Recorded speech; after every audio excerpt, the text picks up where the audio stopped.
There's been a lot of hype surrounding the Denver Broncos this offseason, so let's actually talk about it. Are the Denver Broncos actually ready to dethrone the Kansas City Chiefs in the AFC West? And Jim Harbaugh has some interesting comments surrounding his quarterback, Justin Herbert, making statements saying the offense needs to be better around him. I have some thoughts on that, but y'all know before we talk about it all and break it down, you gotta hear the music first. Welcome to your number one spot for all NFL news and content, NFL Central.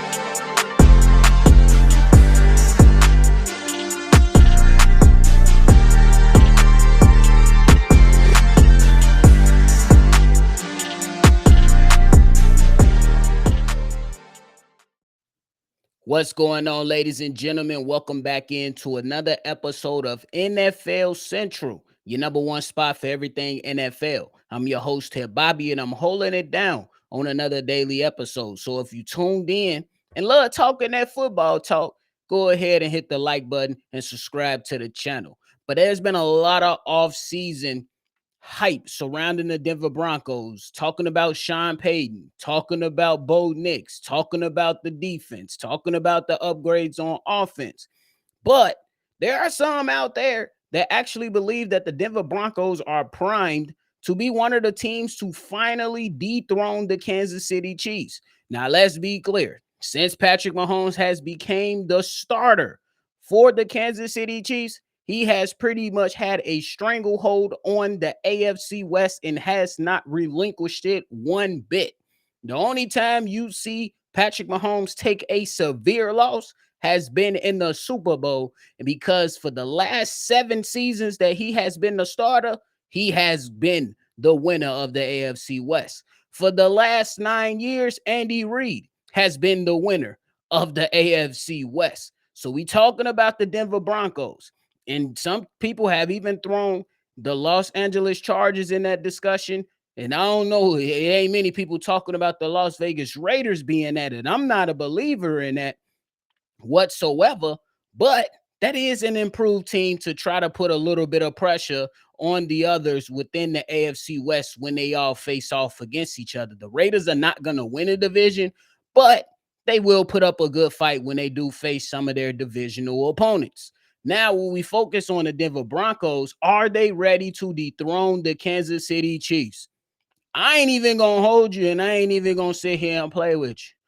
I'm not sure that they are going to be able to do that. I think we are in that era to where we look at Patrick Mahomes as this generation's Tom Brady. You have to do it for anybody to believe it. We don't care how well you improve your team. We don't care how many coaches you bring in.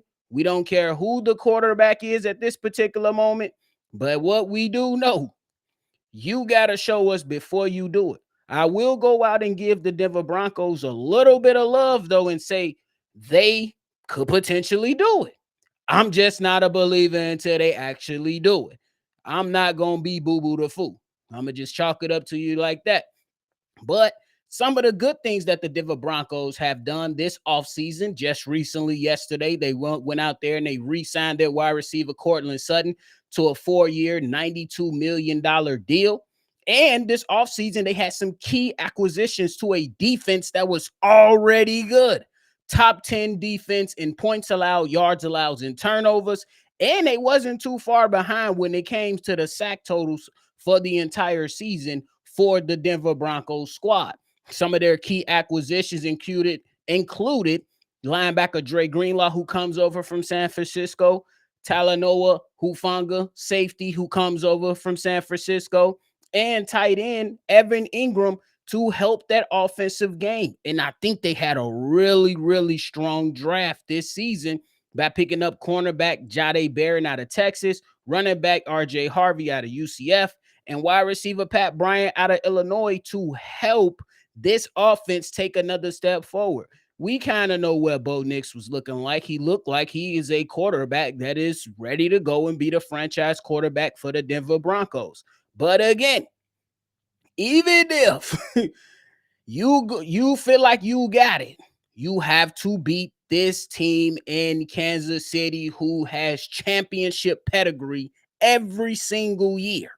It is going to come down to a lot of things. Do they have the makings for a team that is potentially ready to beat the Kansas City Chiefs? Absolutely. The defense is there. You know, Sean Payton is going to lean on that run game. You pick up RJ Harvey, that helps in that department. You pick up some additional pass catchers, that helps in that department. For me, it's going to come down to, can you handle the time of possession when you face off versus the Kansas City Chiefs? And do you take care of business when you face off versus the Las Vegas Raiders? Do you handle business when you take care of the Los Angeles Chargers? And can you win football games on the road? You feel a little bit more comfortable while you're at the crib as a football team. But what really, really matters is, what do you do when you are on the road? If you are able to be a solid home team and be able to win some tough games on the road versus some of your division rivals, versus some of those other top teams in the NFL, you will put yourself in a great position. Is Bo Nix ready to take a step further? We shall see. I think he has the right coach. I think that he has the right mindset. I believe that with all those years that he spent in college and brought over to having a solid first season and stacking up wins and making the playoffs, those type of things are very, very essential to his development, especially in year two. But again, I just have to see it be done, simply because this is Patrick Mahomes' era and everybody else is just living in it. That's just how I'm feeling about the entire situation. You have to go out there and show me. You go out there and you make some really, really good moves on the defensive side. You bring in Super Bowl players who did not necessarily win the Super Bowl, but have played in Super Bowl games, have played in games in the Super Bowl, so they understand what's at stake. And you're gonna get a hard-nosed coach, a Hall of Fame type of coach in Sean Payton, who is very, very capable of getting the best of Andy Reid on just one Sunday. You just need to get it together on a given Sunday when you match up versus these guys. And if it comes down to a playoff situation, you need your best. But the problem is, again, are you ready to dethrone them? Because it's not about belief. It is part of the equation. But how do you execute? I think this team has to be primed for holding a nice amount of time of possession each game. They have to play hard, tough defense. With a lot of people believe they have one of the best defenses in this league right now. And you got to be able to put points on the board. Who cares if you can hold time for possession? But if you're not putting up touchdowns and you just settling for field goal after field goal, it's going to be trouble versus the Kansas City Chiefs. Because if it comes down to one possession and the ball is in Patrick Mahomes' hands, 9 times out of 10, Patrick Mahomes going to bring it home.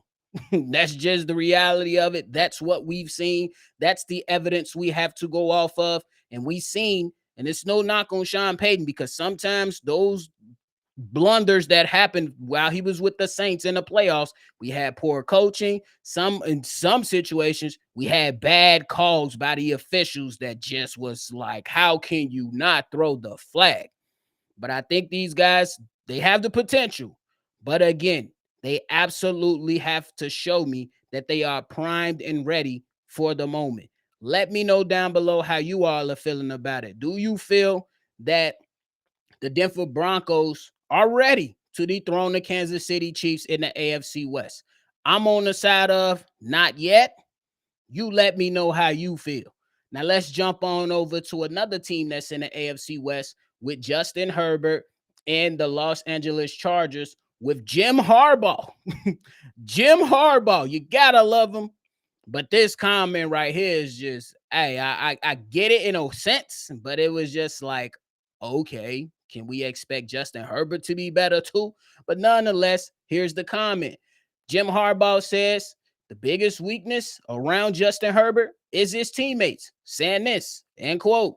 This is the truth. Justin Herbert's biggest weakness is all of those that he's counting on offense: coaches, offensive line, playmakers, receivers, running backs. We got to get up to his level. Fair. because he included everybody in that. He included coaches and players. He didn't just say our running back trash. He got to be better. He just didn't say Quentin Johnson just been coming out here dropping passes. He put it on everybody. So you can't necessarily be mad at the entire statement, but I have a little bit of a rebuttal because Justin Herbert has to be better as well.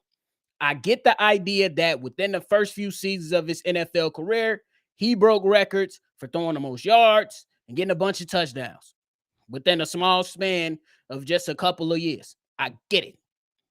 But we can't sit up here and act like it was all bad for the Los Angeles Chargers, because I remember a couple years ago to where in 2022, he blew a playoff game.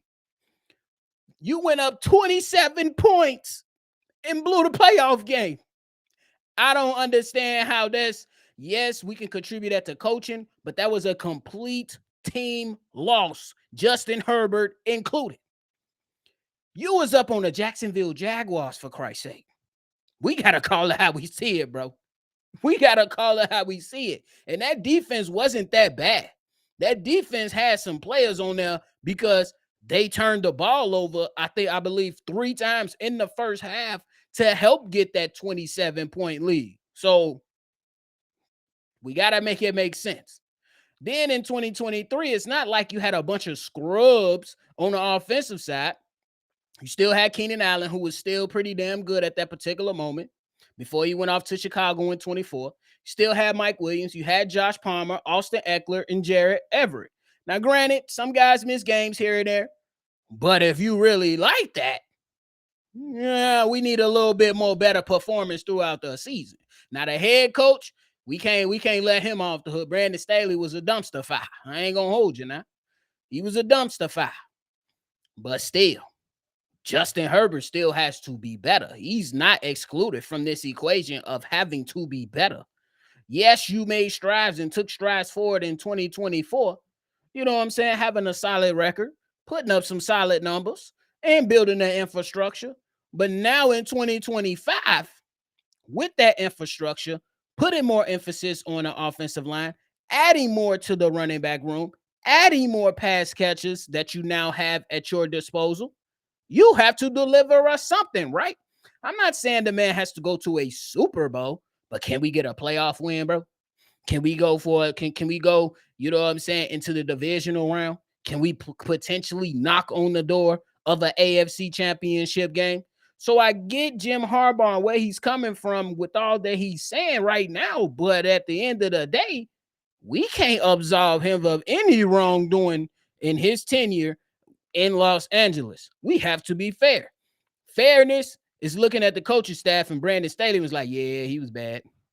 But then there was some moments to where Justin Herbert was also bad. We got to call it how we see it.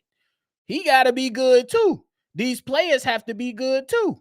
It's a collective. You have to do this collectively and be good collectively as a team.